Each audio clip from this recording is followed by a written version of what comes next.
Hello, stars. My name is Blue, and today we are lost in the Homestuck Epilogues. I'm not entirely sure when the other parts came out, but they came out apparently.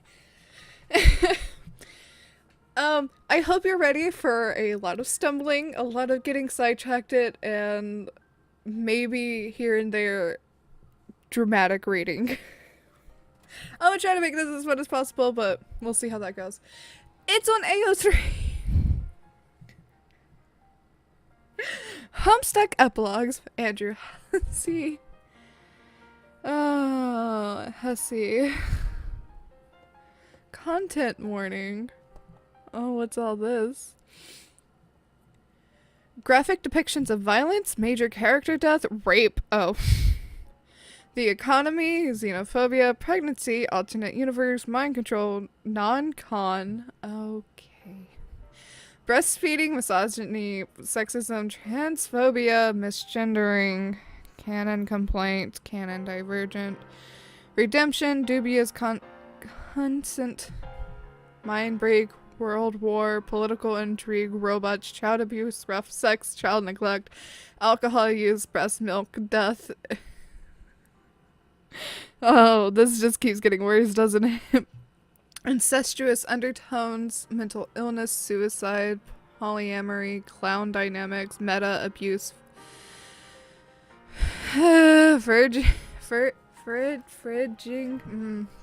words, genocide, diapers, murder, honk, children, gender transition, depression, toxic masculinity, sexual abuse, friends to lovers, speciesism, babies, manipulation, gore, infidelity, marriage, non-binary characters, milking, what? Identity questioning, fate, political rebellion, fascism, rapping? I hope it's rapping and not reaping.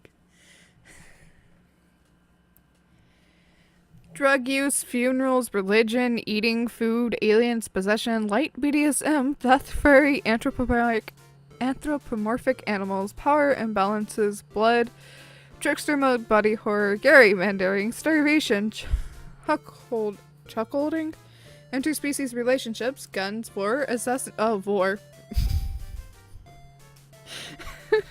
Assassination, alien biology, detransitioning, chronic illness, vomit, drugging, cannibalism, unhealthy relationships, capitalism, eggs, slut shaming, black romance, kidnapping, fago, bimboification, poisoning, teenagers, domestic abuse, reality television, OV positioning, ghost, revolutionary rhetoric, self-sacrifice, propaganda, super PACs, PICA, early 20th century dance movements, prison camps, existential crisis, xenophilia, daddy issues, bad parenting, addiction, clown. Well, there's all your warnings right at the beginning. This is gonna be so fun. Oh, any words that I can't find myself pronouncing, I'm probably gonna like type into a text-to-speech. Maybe, depends.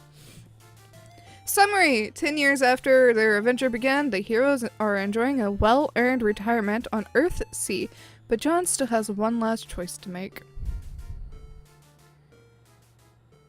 Oh. Contents, prologue. And then meat or candy.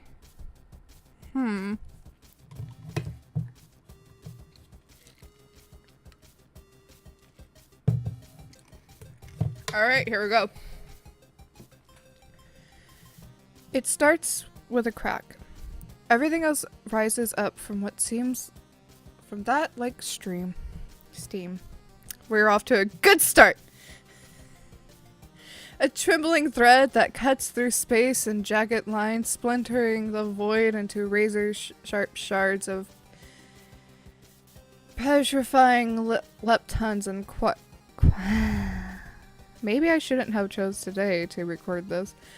Quacks popping apart like raw eggs in a microwave. It's coming undone at a subatomic level, from the bottom up, from the inside out, from the top down. It looks like the eye of a storm, a black hole so massive that it spans the width of eternity.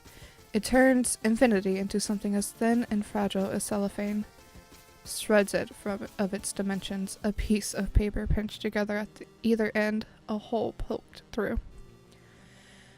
At the center of that hole, the edges can be heard fraying. Pandemonium as continuity buckles in the middle and the two ends come smashing together. And around the hole, ghosts scream.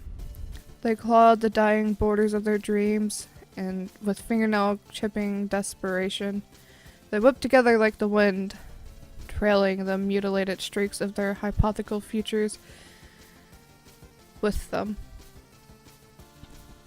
It's a multifactorial neon cyclone of primordial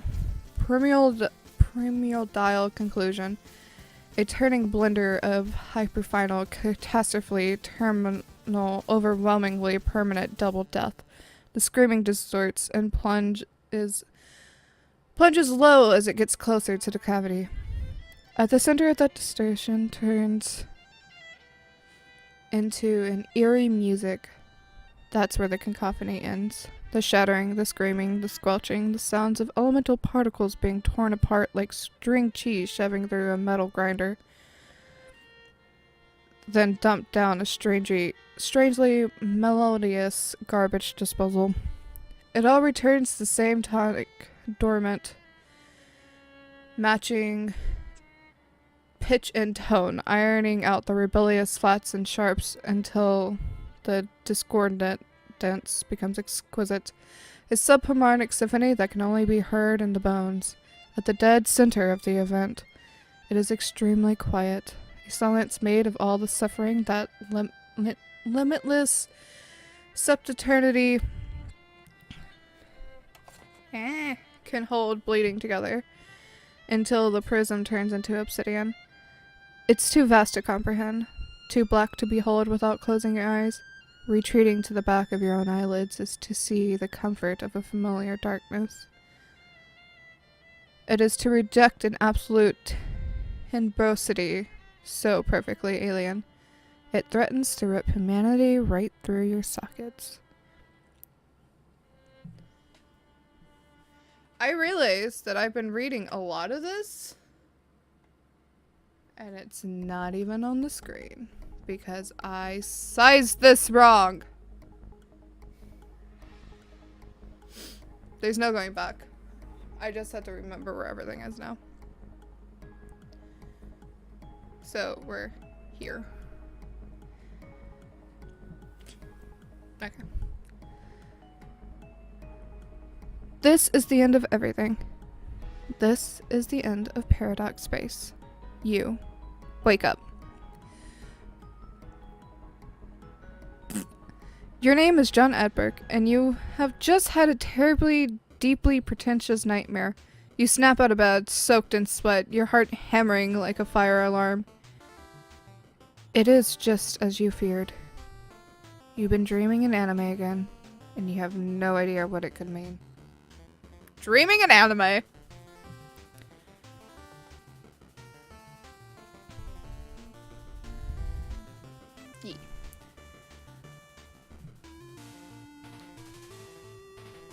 Where does it end?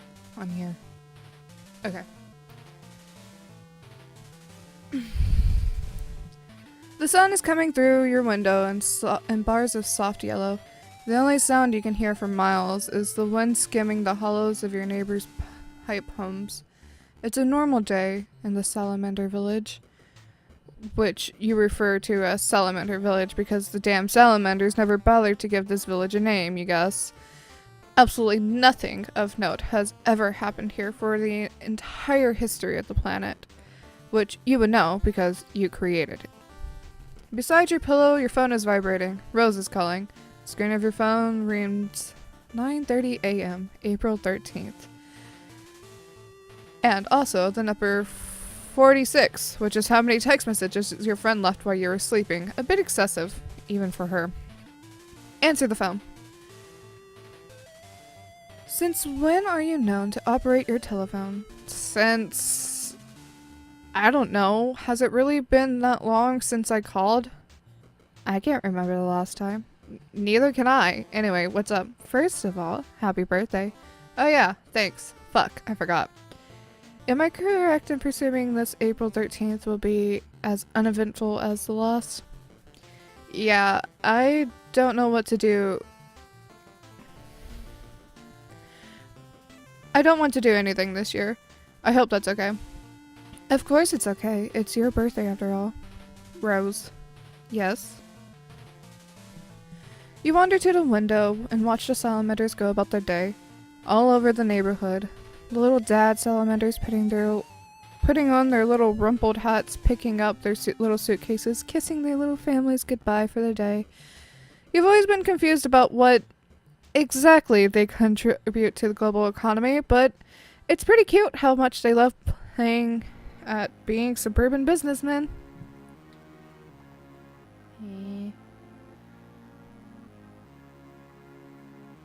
Perfect. The silence over the phone is growing awkward. You've stalled long enough. You decide to just come out and say it. I've been dreaming in anime again lately. I have no idea what it could mean. I see. It's horrible. Every time. And I don't mean because anime is bad or anything. It's not that. Whenever I have these dreams, everything is breaking apart. Millions of people are screaming and dying. And I mean dying permanently, not the kind of bullshit dying we've been doing a lot over the years.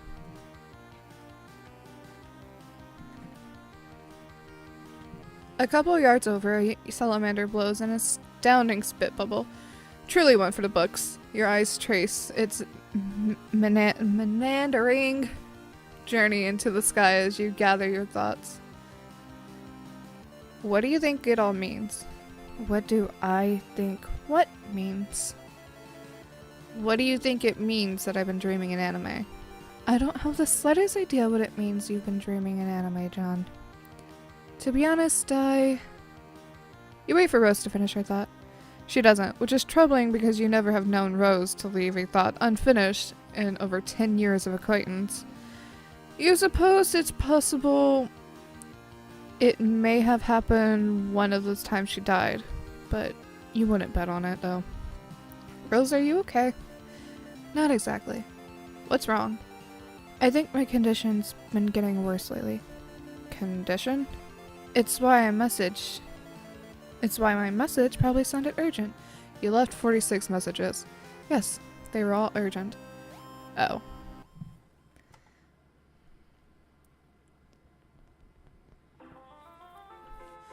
I don't think I can wait much longer before telling you. I held out for as long as I could. I figured your birthday was as good as a time as any to let you know. Let me know what? It's crept up on me these last couple of years, gradually enough to ignore it as it was happening, but I can't anymore. Lately, the visions have been overwhelming. Visions? John, I have terrible headaches these days. Talking on the phone doesn't help at all. Would you mind flying to my apartment so maybe continue this in person? Oh yeah, you mean now? Yes, now's the time. I've put it off long enough. You move the phone away from your ear and assume an expression you haven't practiced in years. It's the look of a man who actually has something to do. Holding the phone directly in front of your face, you speak into the receiver. Okay, I'm on my way. Bye, Rose. You hang up the phone. A familiar feeling settles over you. A feeling of standing, and being alone in your bedroom as a young man on your birthday. You swear you felt this feeling before, almost like a young man stands alone in his bedroom. It just so happens today, the 13th of April, is this young man's birthday. Though it was 23 years ago when he was given life, and 10 years ago when he was given a name, it only feels like today that he will begin to understand what all that means. That young man is you, John Egbert. What will you do? Next chapter!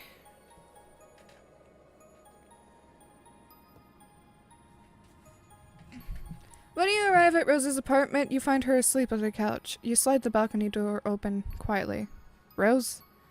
Her eyes flutter open. She looks like a ghost, and not the kind of ghost that looks and acts exactly like an alive person. How long have I been sleeping?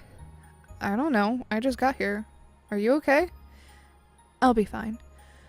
That looks like a lot of pills you're taking there. Yeah, it's not what you're thinking though. What am I thinking? These are controlled substances that have been prescribed by my legitimate doctor to ease the symptoms of my condition. I'm using them only as instructed. Okay. So there's nothing to worry about. But you said you have a condition. Isn't that bad? You watch her rise in stages. Her arm is trembling where she's bracing it on the couch. Oh, yes, the condition itself is not ideal, obviously, and perhaps it does constitute something to worry about in the context of a different conversation. All I'm trying to say is, I'm not backsliding, if that's what you're wondering.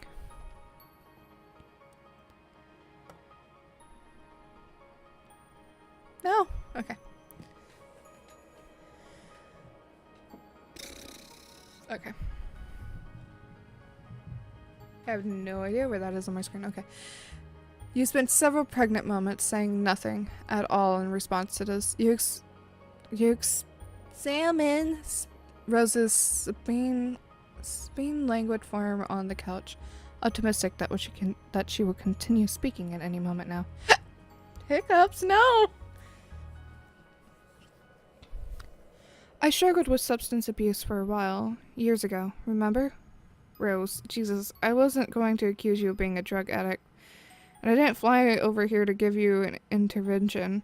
It sounded like you had some important stuff to tell me, and the fact that you also seem to be sick is a little more than alarming. I wouldn't say I'm sick. I just having spectacularly debilitating headaches as a result of my visions becoming more frequent. Oh yeah. What are these visions you're having? I'm a seer of light, John. I know. So you mean like your standard psychic visions about future and stuff? What's going to happen? Should we be worried? Dying. Okay.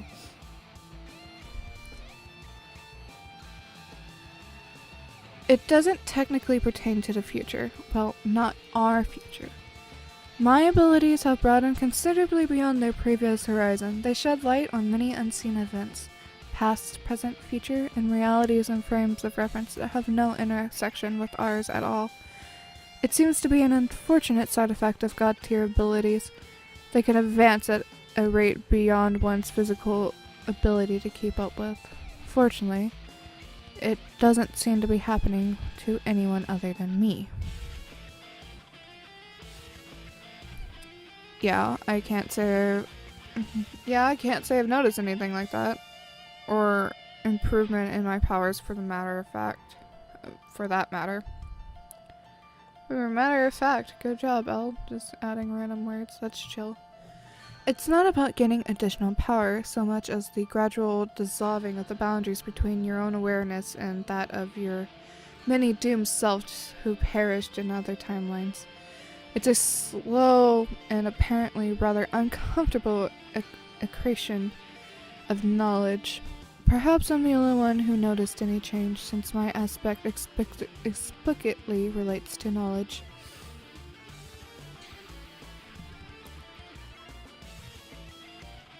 I guess that all makes sense. So what are these visions showing you?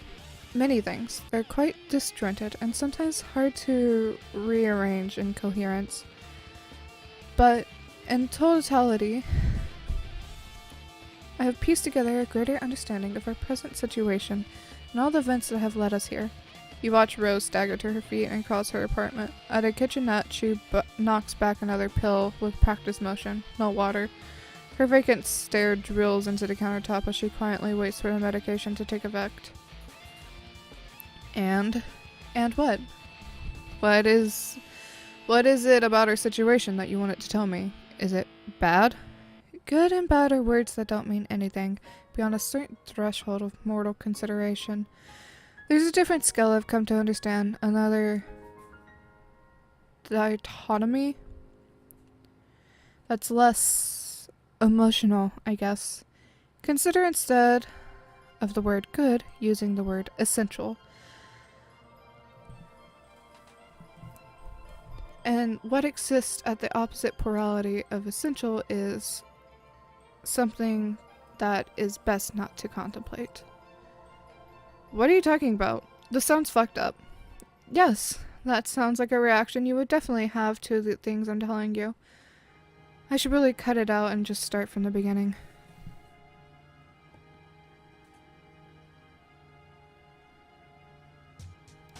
You follow Rose to the balcony. She raises a hand and points directly to the clear blue sky.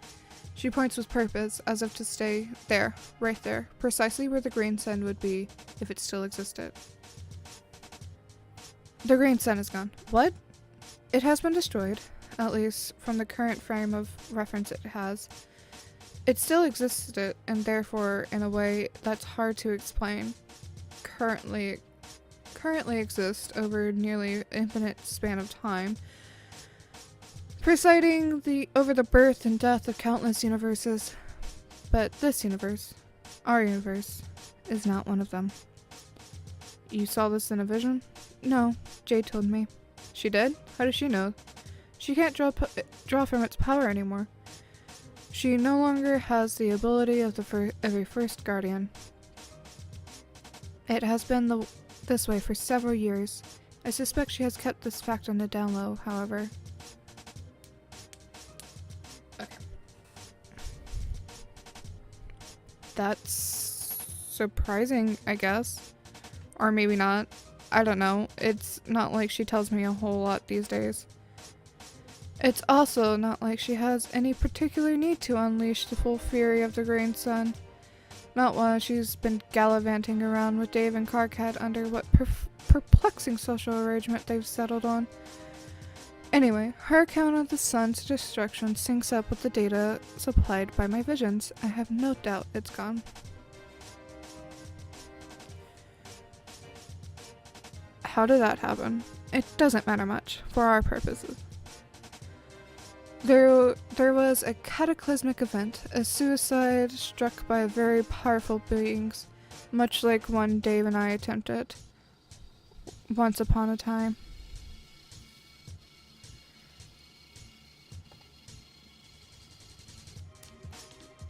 But it turned out the explosive force we released was only a catalyst, a casual gesture. What was needed to destroy the sun was a consumption. Assault. Consumption. The entire sun was swallowed by a supermassive black hole. I digress, though. Where does it go? Okay. You press your eyes shut just for a moment. Behind them, you see a black hole so supermassive that it spans the width of eternity. You quickly open your eyes again, pretend to forget what you just saw. There's really no route through this expository garden path that will adequately cushion you from the bottom line, John. You need to travel back into canon and defeat Lord English.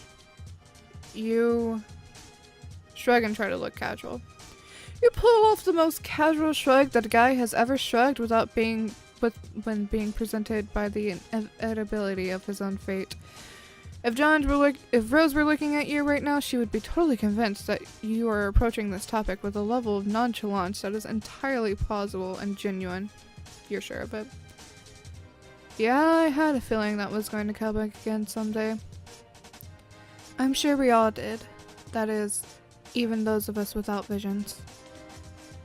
I was doing my best not to think about it. I guess we can't put it off any longer then.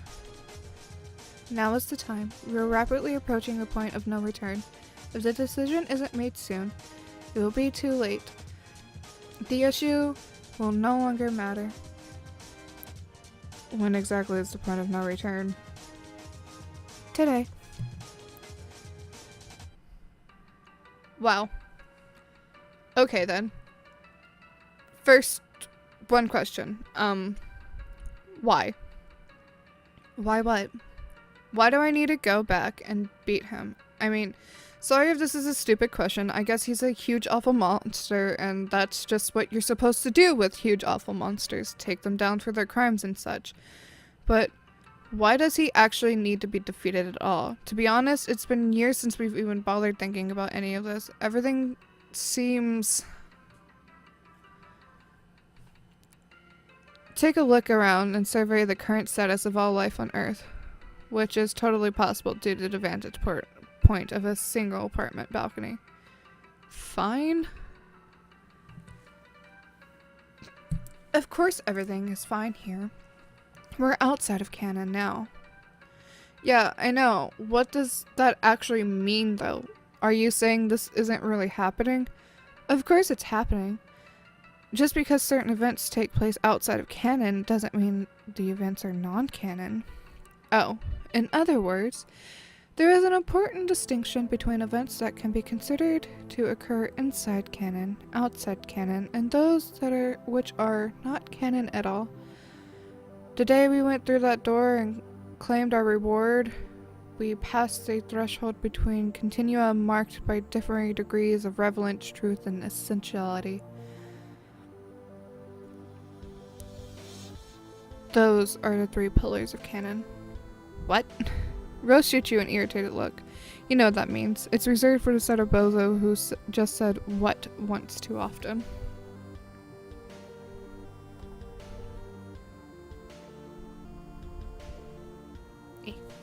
Drink. Hang on. Okay. Any event said to take place inside canon will have non-zero values of relevance and essentiality while maintaining an absolute foundation and truth by definition, whereas events outside of canon have diminished values of relevance and essentiality, or for the most part, can be considered neither relevant nor essential at all. But such events can't be said to be untrue either. Instead, it's better to regard their truth value as highly conditional. Are you still following? Say, oh yeah, totally. Oh yeah, totally. So, just to be clear, everything that's taken place here on Earth-C since we've exited canon can be considered completely irrelevant and for the most part absolutely inessential, yet none of it can be called untrue, at least up until precisely today. Okay, then what does non-canon mean? Okay. How long are we recording? Okay.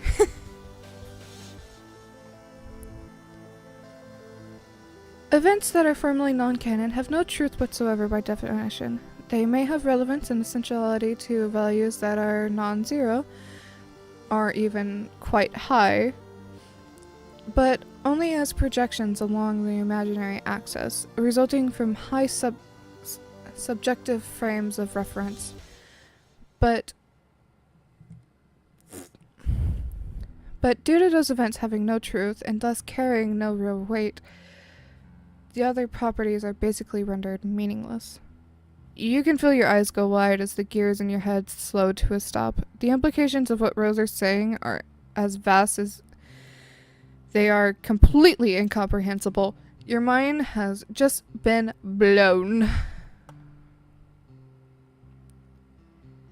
Oh, this is a huge chunk of color text. Okay. John, are you okay? Your pupils have gone quite wide, thereby facilitating the appearance that your mind has just been blown. Sorry, I'm just trying to wrap my head around this. You of all people should have a good intuitive grasp over these concepts already. You're the one with the retcon powers, after all. I know! Like, I mostly get it, I think. I just wouldn't have thought to put all of this in such a jargony way. Sorry, that's kind of what I do. It's fine. I'm just a bit rusty is all. It feels like it's been so long since I did or even thought about anything that mattered at all.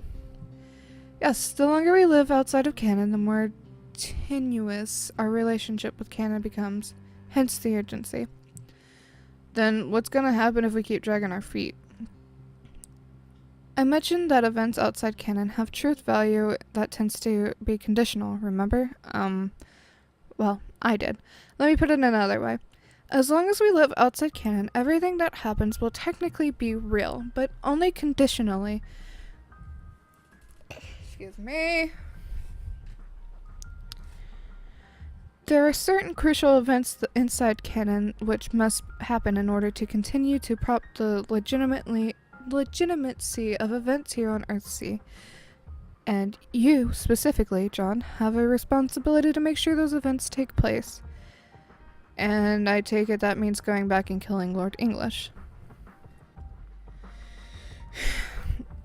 Yes, his defeat is the keystone to this entire continuity, much like his life, in some sick way, governed the overall design of the bridge that keystone was holding up.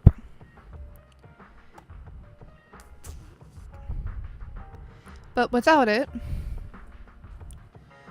all this falls apart. Everything we've been through in a way that's impossible for a single mind to fully comprehend becomes retroactively discredited. So, reality will be destroyed or something. Hasn't that already sort of happened? I mean, when all the black space started cracking. No, this consequence isn't physical or even a disruption of the timeline. It's more like conceptual unraveling. If you miss the chance to authenticate canon events, something will take place that's a bit difficult to describe, but I've encountered this term before. It's called dissipation. Like a notional fading, as if something somewhere is undergoing the process of forgetting, and we are what is being forgotten. All ideas, people, and their full potentials, possible outcomes, and their specific unfolding, all these things live inside conscious frameworks. The further removed we get from the authentication of canon events, the less relevant they become, and they slowly fade from the conscious frameworks which kept them stable.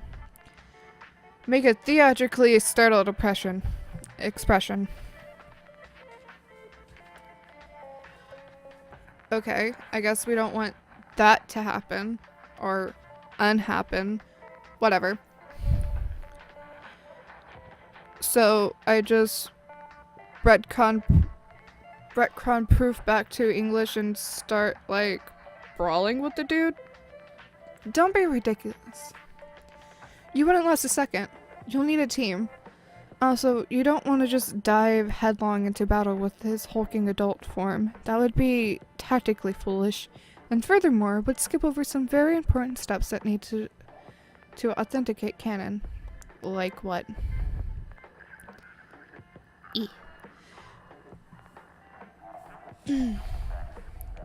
I mentioned that English's defeat was the keystone to the continuity.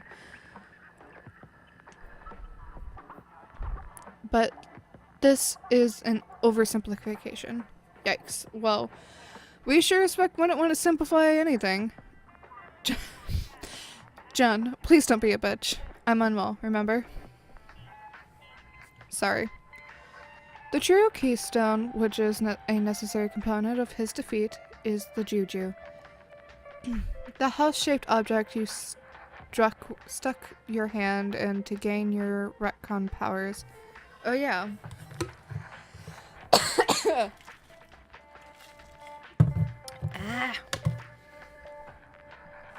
While empty, it resembles a gap, like a hole in canon, whose only purpose is to be filled. In serving that purpose, it grants one with the radical canon altering powers that would be needed to fill it. Once filled, it becomes solid, no longer a gap, but a serviceable, load-bearing wedge in our continuity. like a keystone. And once delivered to English and directed his way, it empties itself again, releasing its narrative bridging payload. It functions as a weapon and in some manner will bring about his demise. In some manner? It's a complicated artifact, as old and unfathomable as anything else in Paradox space, like the Green Sun, or English himself. Don't worry about it for now. The important thing is that, in the due course of your travels, you end up loading and unloading this weapon. How am I going to do that? Once you set things in motion, it should just happen naturally through narrative momentum of your journey. I'm really just warning you about it rather than instructing you. Okay, thanks. You're welcome. Can this chapter end already? Rose looks at her phone. You recognize Kanaya's distinct typing style in the window. Rose's thumbs begin to fly across the keypad. She continues to talk as she types. So, if we're going to go back and kill him in time to authenticate canon, I guess that means we have to get going soon. Like today? Yes. Are you sure you're actually up for a fight though? No offense, but you're looking a little worse for wear. I'm not going. Oh, none of us are. Only you. What? But you said, John, this is the victory state. What the hell does that even mean? We went through the door and passed beyond the threshold of canon. We are effectively retired from bearing any responsibility for influencing canon events. We've all been sort of decommissioned as active players on the cosmic stage with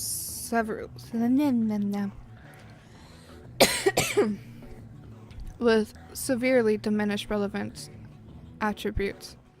All of us except you, of course, since you've retained your retcon abilities.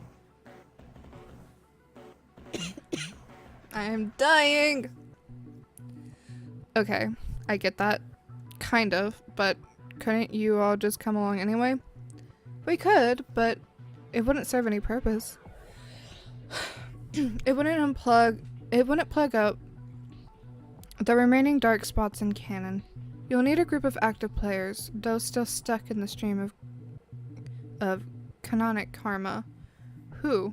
Nothing too extravagant, just different versions of us. Younger versions from a particularly dysfunctional impasse in our journey. I can point out the exact moment in canon you should be disrupting, and how you should disrupt it. In fact, I've already written it down to spare you the trouble of remembering.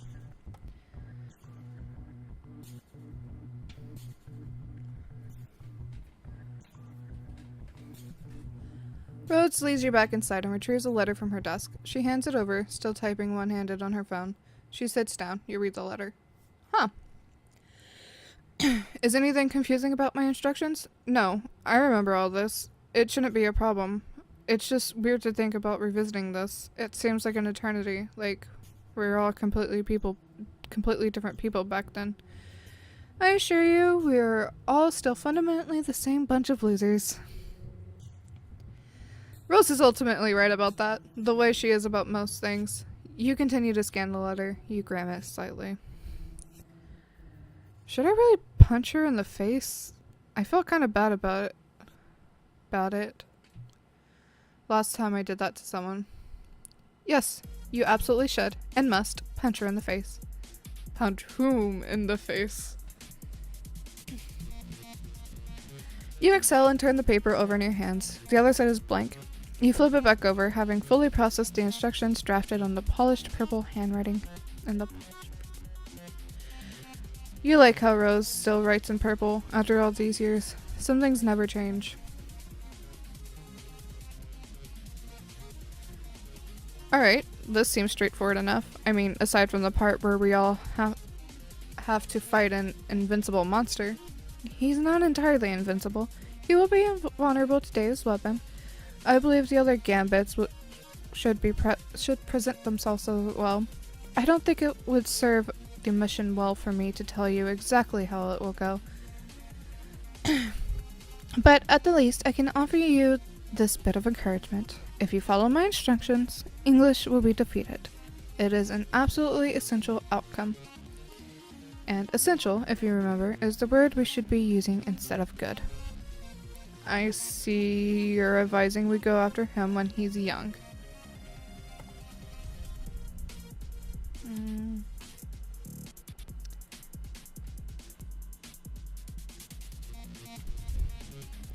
I guess that makes sense.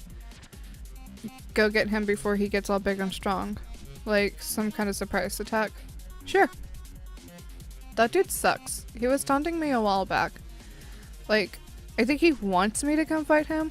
Anyway, I just ignored him, obviously, because I'm not a stupid idiot. But I guess today will be his lucky day. You take a seat next to Rose on the couch. Examine your friend. Her eyes are closed, but her hands are folded in her lap. She's not asleep, but she looks wasted. Like, all the life in her has been sucked through a straw. She's insubstantial. When you were kids, you always thought that Rose Lalonde had all the answers, that she could fix any problem with a wall of text and a witty rejoinder. You guess that much about her hasn't changed. She's still trying to solve all the problems you left behind. You can't believe how sick she looks. How did this happen to you? Her. I should probably get going and let you rest. We can talk all about this when I get back. I'll fill you in on how it went. Hopefully you're feeling better by then. Oh, yeah. Is something wrong? Rose opens her eyes and looks at you, but says nothing, just looks. I'm not scared if that's what you're worried about. You already said we're going to defeat him, so nothing to fret over, right? Yes. You...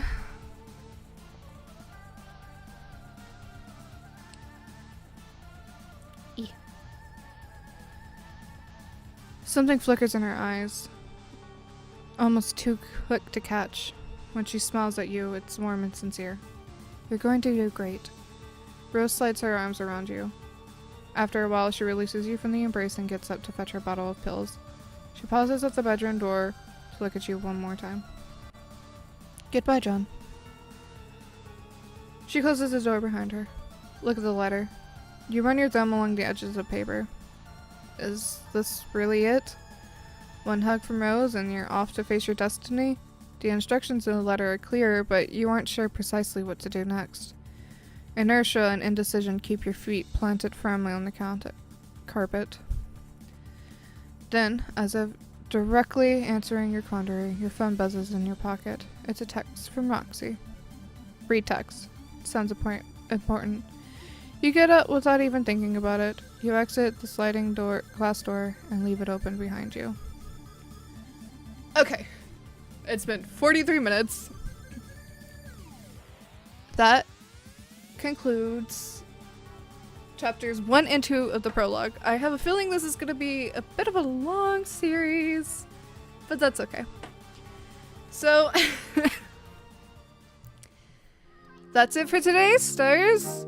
If you liked the video, please give it a like and subscribe if you haven't already to join our wonderful galaxy. Comment down below, and I'll get back to you in some way or another. And I will see you for our next adventure. Remember, we're all made of the same cosmic dust, so be nice. Okay, love you, bye!